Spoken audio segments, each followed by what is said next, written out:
Presented by Vyasa Media Network.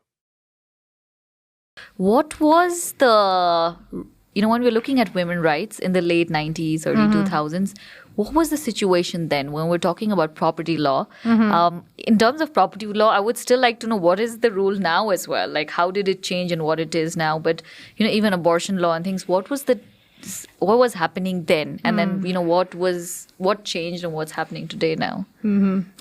Well, in the 90s, the laws on the books were very, very discriminatory.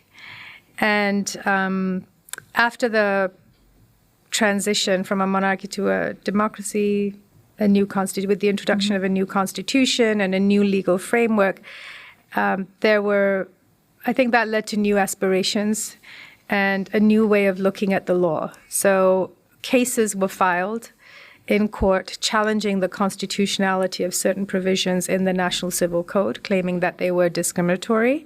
So it's in the 90s, actually, that then, these challenges were brought. It became clear that what we had on the books were not good laws. So there was that recognition, and litigation really laid the foundation for this movement that followed that led to the amendment of the National Civil Code, where several discriminatory provisions were amended. And that included the criminal ban on abortion, as well as the discriminatory property laws. Interestingly, I feel like the whole discussion around abortion was overshadowed by the discussion around property. Yeah, people probably cared about that more. People were very preoccupied with that. What was it then? So at that point, women didn't have rights to family property? Daughters did not have an equal right to ancestral property. Okay.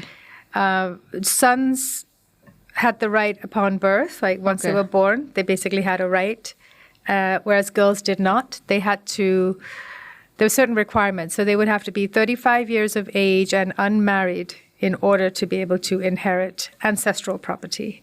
If they got married after that, they would have to return it. So it was blatantly discriminatory. Yeah. And that was challenged in the Supreme Court on the basis of the new constitution. And the court found it to be discriminatory and asked the legislature to amend.